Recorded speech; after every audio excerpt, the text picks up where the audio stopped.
Hello everyone, welcome back to जीटेक Poly. दोस्तों, हम अप्लाइड मैथमेटिक्स की स्टडी कर रहे हैं जो कि पॉलीटेक्निक के स्टूडेंट्स के लिए है। तो ये अप्लाइड मैथमेटिक्स का सेकंड पार्ट है। इससे पहले हम पार्ट 1 कंप्लीट कर चुके हैं। तो मैथमेटिक्स में हमने बिल्कुल स्टार्टिंग से स्टार्ट किया है चैप्टर 1 से, जिसका नाम है अलजेब्रा ऑफ मैट्रिक्स। तो पार्ट 1 में हम अलजेब्रा ऑफ मैट्रिक्स के 2 टॉपिक कंप्लीट कर चुके हैं। मैंने कल की क्लास में आपको बताया था कि इसमें ओवरऑल 9 टॉपिक हैं, जिनमें से कि हम 2 स्टार्टिंग की थ्योरी वाले टॉपिक अब तक कवर कर चुके हैं, जिसमें पहला था डेफिनेशन ऑफ मैट्रिक्स और दूसरा था टाइप्स ऑफ मैट्रिक्स। यानी मैट्रिक्स चैप्टर से 2 नंबर की थ्योरी जरूर पूछी जाती है और थ्योरी का पोर्शन हम पार्ट 1 में कंप्लीट कर चुके हैं। एंड आज की इस क्लास में हम बात करने वाले हैं आगे के टॉपिक्स के बारे में, जिसमें हमारा सबसे पहले तीसरा टॉपिक है इक्वलिटी ऑफ 2 मैट्रिक्स। यानी सबसे पहले हम पढ़ेंगे कि कोई भी 2 मैट्रिक्स है उनकी इक्वलिटी से क्या आश्रय होता है, इक्वलिटी किसे कहते हैं, उससे क्वेश्चन कैसे बनेगा। एंड फिर एडिशन और सब्ट्रैक्शन देखेंगे। Then after multiplication. मैंने पहले ही कहा था वीडियो हम ज़्यादा बड़ी नहीं करेंगे, केवल वीडियो को मुश्किल से 20 से 25 मिनट की रखेंगे। जितने टॉपिक कवर हो पाते हैं देखते हैं, देन आफ्टर फिर नेक्स्ट पार्ट इसका लेकर के आएंगे। बहुत ध्यान से आपको वीडियो को देखना है। आई होप सो आपने पहला पार्ट देख लिया होगा। अगर आपने अभी तक पार्ट 1 नहीं देखा है तो प्लीज़ करके आप पार्ट 1 जरूर देख लें, क्योंकि वहाँ से आपका बेसिक कवर हो जाएगा कि मैट्रिक्स क्या होता है, इसके टाइप्स कौन कौन से थे, उनकी डेफिनेशंस मैंने आपको काफ़ी अच्छे से एग्जाम्पल दे करके समझाई थी। चलिए बात करते हैं अब टॉपिक नंबर 3 की। यहाँ से स्टार्ट करते हैं। तो देखिए ध्यान से, सबसे पहले हम देखते हैं इक्वलिटी। ठीक है, इक्वलिटी से क्या मतलब है? इक्वलिटी ऑफ 2 मैट्रिक्सेस, यानी कि 2 आव्यूहों की समानता। 2 आव्यूह की समानता। अब देखिए समानता से मतलब क्या है। आपको क्वेश्चन किस तरह से देगा, आपको ऐसे देगा, क्वेश्चन दे रखा होगा इफ मैट्रिक्स ए सपोज कोई भी दे दिया, जैसे मान लो यहाँ पर दे दिया आपको 3, यहाँ 4a दे दिया, यहाँ 5 दे दिया और यहाँ पर सपोज डेट 2 भी दे दिया। ठीक है, एंड इधर आपको दे रखा है इक्वल में लिख देगा, या फिर ऐसे कर लो, मैट्रिक्स ए ये हो गया, एंड मैट्रिक्स बी दे देगा आपको, मैट्रिक्स बी इक्वल टू कह देगा। सपोज यहाँ दे दिया आपको बी, एंड यहाँ दे दिया 2 और यहाँ दे दिया 5 और यहाँ पर दे रखा है आपको 6। ठीक है, ये दे दिया।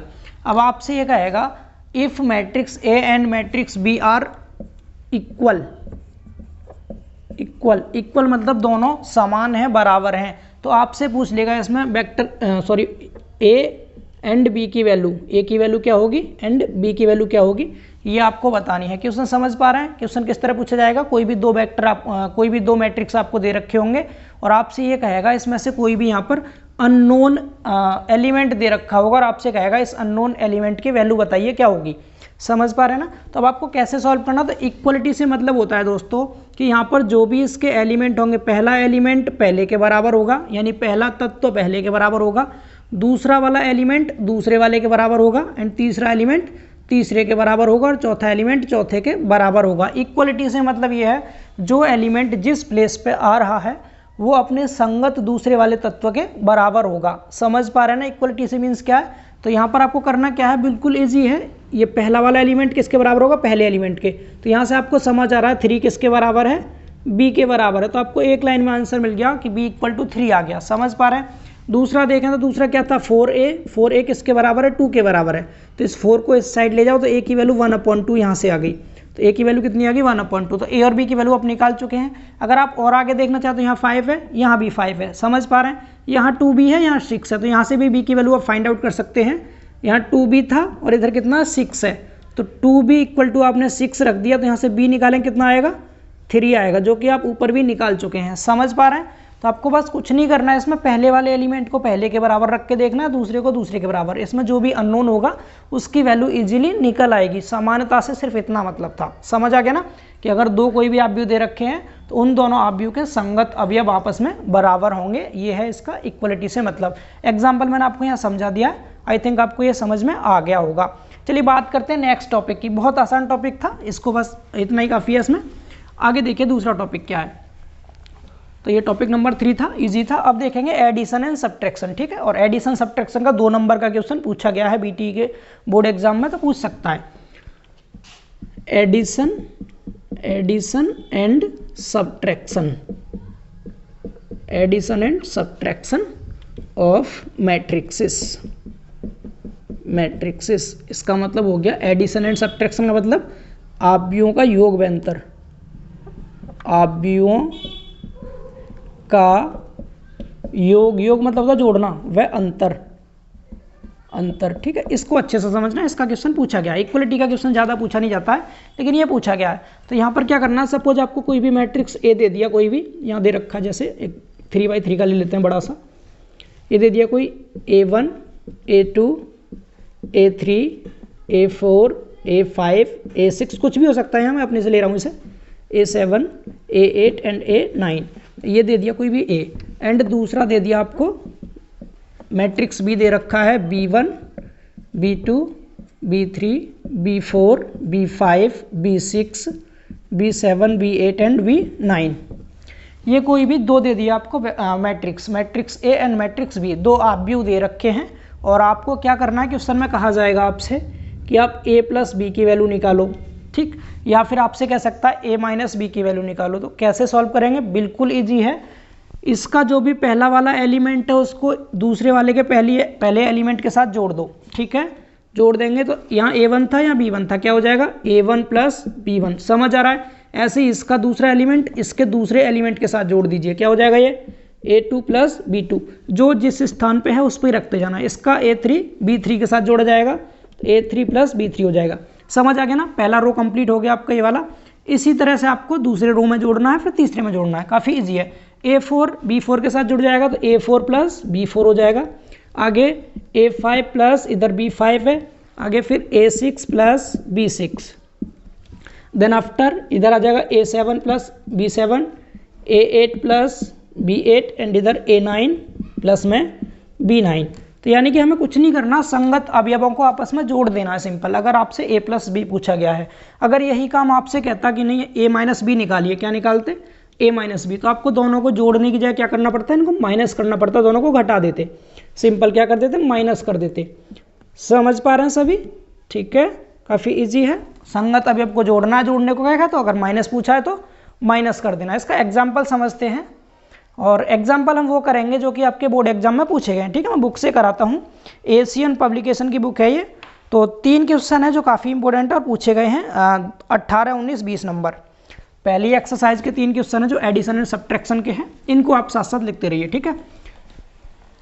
तो देखिए क्वेश्चन क्या है, मैं आपके सामने यहाँ लिख देता हूँ क्वेश्चन नंबर 18 है एक्सरसाइज का। मैं वही क्वेश्चन करा रहा हूँ जो बोर्ड एग्जाम में पूछे गए हैं, ठीक है। कंप्लीट एक्सरसाइज हम कब करेंगे, जब चैप्टर का कंप्लीट कॉन्सेप्ट कवर हो जाएगा एंड बेसिक कंप्लीट पढ़ लेंगे, ठीक है। तो बेसिक में तीसरा पार्ट और आएगा एक, फिर हमारे जितने 9 टॉपिक थे पूरे 9 टॉपिक कवर होने के बाद फिर करेंगे एक्सरसाइज एक तरफ से, ठीक है। एक पूरी कंप्लीट वीडियो दे दूंगा आपको 40 से 50 मिनट की, उसमें पूरी एक्सरसाइज कवर करा दूंगा मैं, ठीक है, एशियन वाली। एंड आप सार्थक की बुक से पढ़ते हैं तो आप उसके भी क्वेश्चन लगाइएगा, सेम क्वेश्चन है समथिंग। तो यहाँ क्वेश्चन नंबर 18 था, मैं क्वेश्चन नंबर फर्स्ट लिखता हूँ, ठीक है, आपके लिए। तो क्वेश्चन है ये, क्वेश्चन नंबर ए दे रखा है, मतलब मैट्रिक्स ए दिया गया है 1 2 3 4 एंड आगे कह रहा है फिर बी मैट्रिक्स दे रखा है यहाँ पर 3 7 4 8 और यहाँ आपसे बोला है कि प्रूव डेट यानी सिद्ध करना है आपको। क्या सिद्ध करना है, a प्लस बी बराबर आएगा b प्लस ए के, ये आपको प्रूव करना है, ठीक है। तो करना कुछ नहीं, आपको पहले LHS सॉल्व कीजिए, लेफ्ट हैंड साइड को a प्लस बी लिखा है तो दोनों को जोड़ दीजिए। पहले a वाला लिखेंगे क्या 1 2 3 4, बीच में प्लस, फिर b वाला लिखिए, b वाला कौन सा है 3 7 4 8। बहुत ईजी है, बच्चों वाले क्वेश्चन है, सब आप इजीली कर सकते हैं। इसका पहला एलिमेंट इसके पहले के साथ जोड़िए, 3 और 1 4 हो गया, 2 और 7 जोड़ दो 9 हो गया, 3 और 4 7 हो गया, 4 और 8 12 हो गया। ये आ गया आपका LHS यानी a प्लस बी। अब दूसरा आपसे क्या पूछा है, RHS पूछा गया है,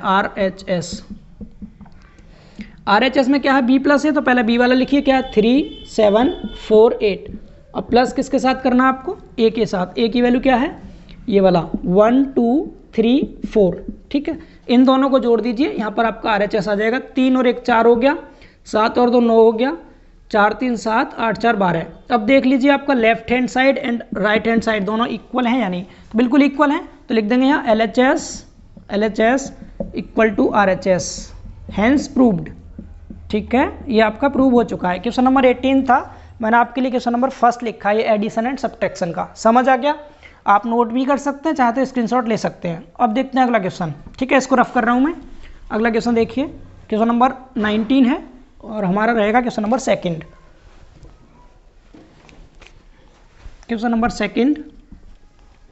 सेकंड यानी 19 क्वेश्चन में लिखा है A इक्वल टू, ये एडिशन सब्ट्रैक्शन के क्वेश्चन है जो कि आपके एग्जाम में पूछे गए हैं। इससे पिछला जो था वो 2006 में पूछा गया था, ये 2010 में पूछा गया है, 2 - 1। एंड दूसरा दे रखा है B इक्वल टू दिया गया है 1 0 2 1 ये। और आपसे वैल्यू पूछिए यहाँ पर A + B की वैल्यू एंड A - B की वैल्यू, ये दोनों वैल्यूज आपको निकालनी है। क्वेश्चन समझ आ रहा है सबको? तो चलिए सॉल्व करते हैं इसको। ये 2010 में पूछा गया है। पहले A + B निकालेंगे। A + B मैं डायरेक्टली कर रहा हूँ, आप समझ लेना खुद से, या मैं करके दिखा देता हूँ। A + B का मतलब पहले A वाला लिखिए, ठीक, प्लस में फिर B वाला लिखिए, 1 0 2 1। अब दोनों को जोड़ दीजिए, यहाँ से जोड़ेंगे तो 1 और 1 2 हो गया, 2 और 0 2 हो गया, 2 और 2 4 हो गया, एंड -1 और +1 0 हो जाएगा। ये A + B आ गया। अब आपसे A - B पूछा गया है। A - B का मतलब दोनों को माइनस करना है। किस किस को? 1 2 2 -1 A की वैल्यू, -B की वैल्यू 1 0 2 1। दोनों को माइनस कीजिए, एक में से एक घटाएंगे 0 बचेगा, 2 में से 0 घटाया 2 बचा, 2 में से 2 गया 0, -1 में से 1 को माइनस करेंगे तो -2 आएगा। तो ये A + B की वैल्यू आ गई, ये A - B की वैल्यू। बच्चों वाले क्वेश्चन है, एकदम ईजी, समझ पा रहे हैं आप? अब देखते हैं अगला क्वेश्चन। अगला क्वेश्चन इंपॉर्टेंट है एंड अच्छा क्वेश्चन है, ठीक है, ठीक ठाक लेवल का क्वेश्चन है। इसको रफ करता हूं मैं, लिख लीजिए आप। ठीक है, मैं इसको ऊपर वाले को यहाँ से रफ कर रहा हूँ क्योंकि क्वेश्चन बड़ा है, बोर्ड छोटा है, तो इसलिए हेडिंग मिटा रहे हैं अब हम। तीसरा क्वेश्चन देखिए, बस थोड़ा पैसेंस रखें, इसके जस्ट बाद मैं आपको मल्टीप्लाई सिखाऊंगा जो कि बहुत ज़्यादा इंपॉर्टेंट है। आव्यूह का गुणा, अगर गुणा करना आप सीख गए तो आगे के जितने टॉपिक हैं आपके कोफैक्टर, एडजॉइंट, इनवर्स सब कुछ कर लेंगे इजीली। ठीक है, तो बस इसका एक क्वेश्चन करा दूँ, उसके बाद हम गुणा करेंगे फिर मल्टीप्लाई। ठीक है, ये 20वां क्वेश्चन था और हमारे लिए तीसरा क्वेश्चन है। क्वेश्चन में लिखा है P इक्वल टू, इंपोर्टेंट है और ये 2009 में पूछा गया है, 1 2 3 एंड आगे लिखा है फिर 1 2 3 0 5 7 0 8 9। ये P की वैल्यू दे रखी है एंड दूसरा है Q दिया गया है आपको 2 0 3 एंड 3 0 5 5 7 0। ठीक है, 0। तो ये दो कोई भी मैट्रिक्स दे रखे हैं P एंड Q और आपसे वैल्यू पूछिए दोस्तों, यहाँ पूछा गया 2P - 3Q।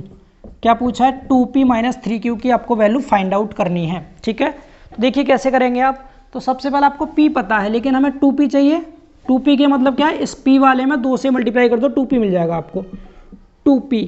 तो इसमें 2 से गुणा कीजिए, कितना हो जाएगा? ये 2 1 में करेंगे, पूरे में करना है 2 से। ठीक है, तो 2 1 2, 2 3 4, 2 3 6 0, 2 5 10, 2 7 14 हो गया 0, 2 8 16 एंड 9 दूनी 18।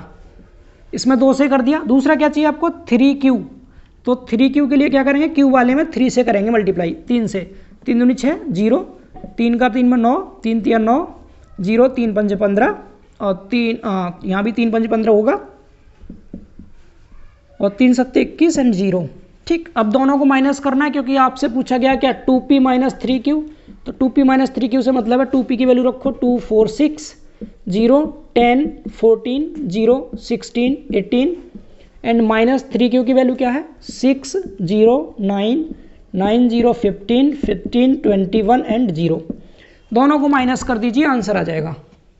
2 में से 6 घटाएंगे -4 बचेगा, 4 में से 0 4 बचा, 6 में से 9 घटाएंगे -3 बचा, 0 में से 9 घटाएंगे -9, 10 में से 0 घटाया 10 आएगा, 14 में से 15 घटाओ -1 बचेगा, 0 में से 15 -15 आएगा, 16 में से 21 घटाएंगे तो माइनस का 5 बचेगा, 18 का 18 आ गया।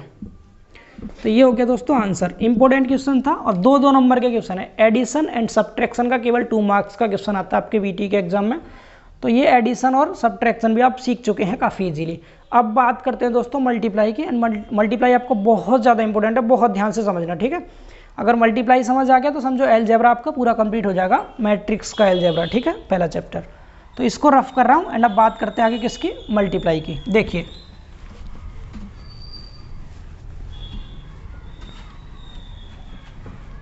ठीक है, अब देखना बहुत ध्यान से, मल्टीप्लिकेशन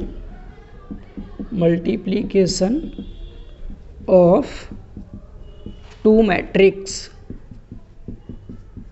मैट्रिक्स मतलब दो आव्यूहों का गुणनफल। अब आपको गुणा करना सिखाएंगे मैट्रिक्स का, कैसे करते हैं, ठीक है।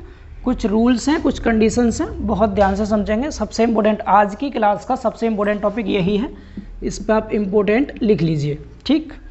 तो देखिए गुणा करना सीखेंगे, कैसे करते हैं मल्टीप्लाई। सबसे पहले आपको, पहले हम 2/2 का लेते हैं। सपोज पहले ए दे दिया कोई भी आपको, ये 1 2 3 4, ठीक। एंड दूसरा बी दे दिया आपको, बी 2 3 4 1, ये ए और बी है। और आपसे कह दिया यहाँ पर कि आपको क्या निकालना है, ए बी की वैल्यू निकालनी है, ठीक है, ए बी की वैल्यू। तो सबसे पहले तो मैं आपको कंडीशन बता दूं, कंडीशन क्या है इसकी, कब कर पाएंगे हम मल्टीप्लाई दोनों का।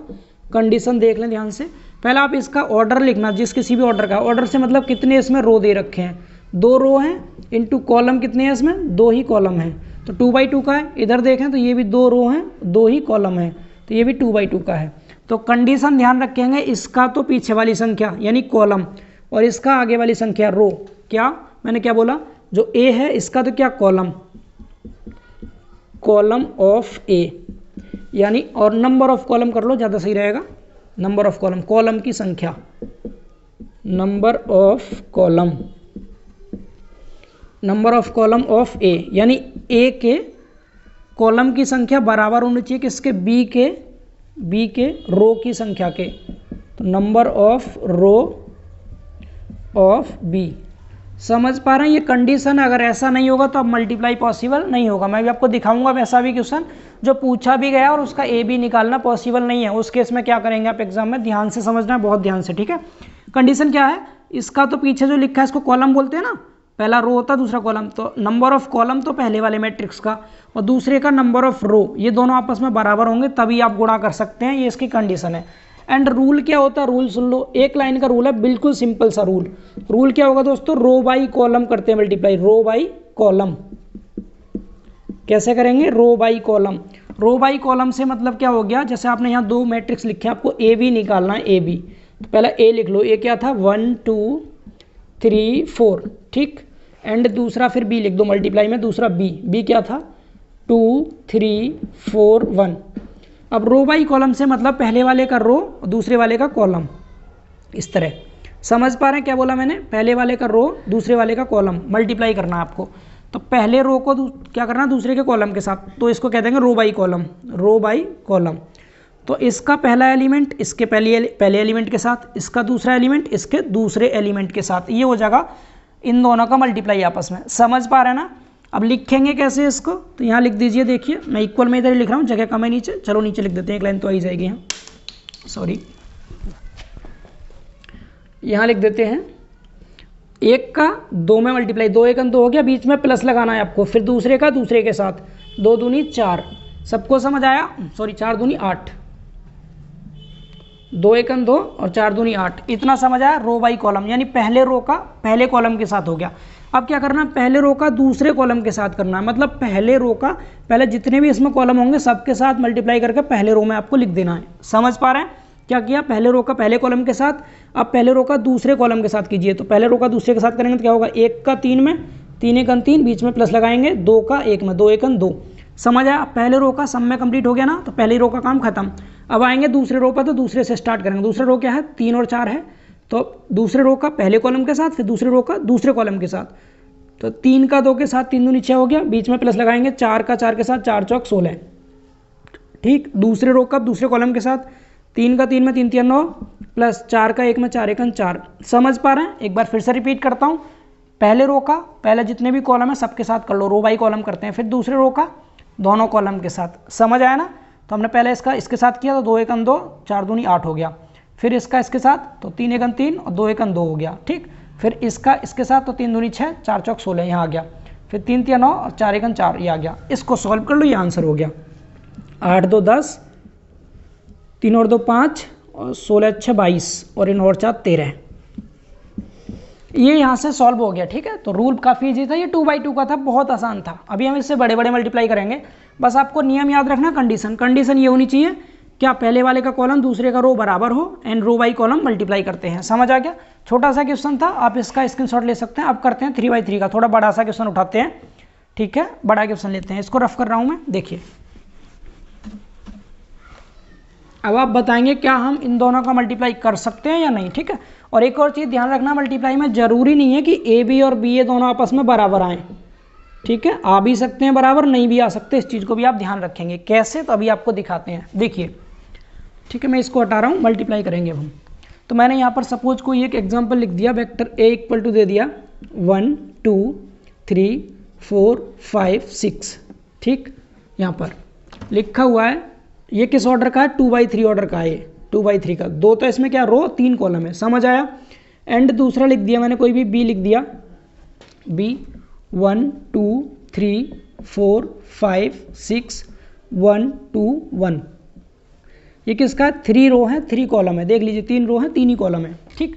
इन दोनों का हमें मल्टीप्लाई करना। मैंने कह दिया आपसे मुझे ए बी की वैल्यू बताओ, एंड दूसरा मैंने कह दिया बी ए की वैल्यू बताओ, ए बी की एंड बी ए की। तो सबसे पहले हम ए बी निकालते हैं, ए बी ध्यान से देखेंगे। ए बी का मतलब क्या, पहले ए लिख लीजिए, ए कितना था 1 2 3 4 5 6, और मल्टीप्लाई में फिर क्या लिखेंगे इसके साथ, बी की वैल्यू क्या है 1 2 3 4 5 6 1 2 1, ठीक। दोनों का ऑर्डर लिखेंगे, किसका था 2/3 का था, एंड ये 3/3 का है। मैंने क्या बोला था, इसका तो बाद वाला और इसका पहले वाला एक जैसा होना चाहिए, दोनों का सेम है, मतलब हम ए बी निकाल सकते हैं, ए बी पॉसिबल है, मल्टीप्लाई कर सकते हैं ए और बी का। तो मल्टीप्लाई कीजिए, यहाँ पर मल्टीप्लाई कैसे करते हैं सबको पता है, रो बाई कॉलम। कैसे करेंगे, रो बाई कॉलम, इस तरह से। तो इसका पहला पहले के साथ, दूसरा दूसरे के साथ, तीसरा तीसरे के साथ, इस तरह करना। कीजिए, एक का एक में, एक एक एक, प्लस 2 का 4 में, 4 दूनी 8, प्लस 3 का एक में, 3 1 3। पहले रो का पहले कॉलम से हो गया, अब पहले रो का दूसरे कॉलम से, फिर पहले रो का तीसरे कॉलम से, मतलब जितने भी कॉलम है पहले वाले रो का सबके साथ कर लीजिए मल्टीप्लाई, फिर आएंगे दूसरे पे। समझ पा रहे हैं? कीजिए, इसका इसमें हो गया। अब दूसरे वाले में करेंगे, तो 1 का 2 में, 3 का 5, 2 का 5 में, और 3 का 2 में। समझ आना, पहले का पहले के साथ, 2 1 2, प्लस में 5 दूनी 10, और प्लस में 3 दूनी 6, ठीक। ऐसे ही इसके साथ कीजिए, तीसरे के साथ। तो 1 का 3 में, 3 1 3 हो गया, प्लस 2 का 6 में, 6 दूनी 12 हो गया, प्लस 3 का 1 में, 3 1 3 हो गया। तो पहले रो का तीनों कॉलम में हो गया, यहाँ लिख दिया। अब आते हैं दूसरे वाले पर, इस पर दूसरे का कीजिए इसी तरह से। 4 का 1 के साथ, 5 का 4 के साथ, 6 का 1 के साथ, तो 4 1 4 हो गया, प्लस 5 का 4 के साथ, 4 5 20, प्लस 6 का 1 के साथ, 6 6, ठीक। अब इसका दूसरे के साथ, 4 दूनी 8, प्लस 5 5 25, प्लस 6 दूनी 12। अब तीसरा कीजिए, 4 3 12, 5 6 30, और 6 1 6, ठीक है। इन सबको जोड़ लीजिए, इन सबको जोड़ेंगे तो वैल्यू क्या आएगी, यहाँ से 9 और 3 12 हो गया, 16 और 2 18 हो गया, एंड ये देखिए 15 और 3 ये भी 18 हो गया, यहाँ 20 और 10 30 हो गया। ये यहाँ देखिए 25 और 2 25 10 35, 35 और 2 37, 37 और 8 45, 45 को ऐसे जोड़िए, 18 12 6 18, 18 और 30 हो गया 48। ये आ गया आंसर, ये निकल गया ए बी। अब दूसरा पूछा था आपसे बी ए निकालना है आपको। मैं इधर सॉल्व कर रहा हूँ, ध्यान से देखेंगे। बी ए का मतलब क्या, पहले आपको बी वाला लिखना। बी वाला क्या था, 1 2 3 4 5 6 1 2 1। ये क्या हो गया आपका, बी वाला लिख लिया पहले, ठीक है। एंड अब मल्टीप्लाई में ए वाला लिखेंगे। ए वाला क्या था, 1 2 3 4 5 6, ठीक है। यहाँ तक दिख रहा होगा, आई होप सो, समझ पा रहे हैं यहाँ तक। तो इसका ऑर्डर क्या है, ये 3/3 का है, एंड ये 2/3 का है। अब मैंने क्या बोला था, इसका पहला वाला और इसका दूसरा वाला दोनों बराबर होने चाहिए। क्या ये बराबर है, 3 और 2 बराबर नहीं है ना, तो अब क्या लिखेंगे इसमें, पॉसिबल नहीं है, ठीक है। रीजन भी देंगे साथ में क्यों पॉसिबल नहीं है। यहाँ लिखेंगे B A is not possible या फिर इम्पॉसिबल, ठीक है। पॉसिबल यानी कि बी ए निकालना संभव नहीं है। क्यों नहीं है, क्योंकि नंबर ऑफ कॉलम ऑफ ए यानी ए, सॉरी बी है ना, ये बी तो बी का कॉलम की संख्या, बी के कॉलम की संख्या बराबर नहीं है किसके साथ, नंबर ऑफ रो ऑफ ए के रो की संख्या के साथ, ये दोनों बराबर नहीं है, इसीलिए B A is not possible. ऐसे लिख के आना तब नंबर मिलेंगे, पूछा गया क्वेश्चन है, इस तरह का पूछा जाता है, समझ पा रहे हैं ना। मल्टीप्लाई में तो कब कर पाएंगे, जब ये दोनों बराबर हों, आपस में बराबर नहीं है तो मल्टीप्लाई पॉसिबल नहीं है, बराबर होंगे तो मल्टीप्लाई पॉसिबल है। समझ आ गया। अब उठाते हैं बुक के 1-2 क्वेश्चन एंड उन क्वेश्चंस को करके फिर क्लास को ऑफ करते हैं, ठीक है, क्योंकि क्लास हम ज़्यादा बड़ी नहीं करेंगे। आज हमने केवल 4 टॉपिक समझ लिए, इक्वलिटी देख लिया हमने, जोड़ना घटाना सीख लिया, एंड अब क्या करेंगे हम इसमें मल्टीप्लाई सीख रहे हैं, मल्टीप्लाई करते हैं, ठीक है। फिर उसके बाद मैं कुछ क्वेश्चंस यहाँ लूँगा, तो क्वेश्चंस या तो इसके अलग से क्वेश्चंस या तो इसी में इंक्लूड कर दूँगा, या फिर अलग से एक पार्ट बना दे रहा हूँ छोटा सा, जो कि हम इसके जो क्वेश्चन पूछे गए हैं मल्टीप्लाई के उन्हें कवर करते हैं। फिर एक वीडियो में हम कोफैक्टर, एडजॉइंट, इनवर्स सब कुछ कवर कर लेंगे, ठीक है। 3 पार्ट में पहला चैप्टर आपका कवर हो जाएगा। तो इसको रफ करके क्वेश्चन देखते हैं आगे, ठीक है, देखिए।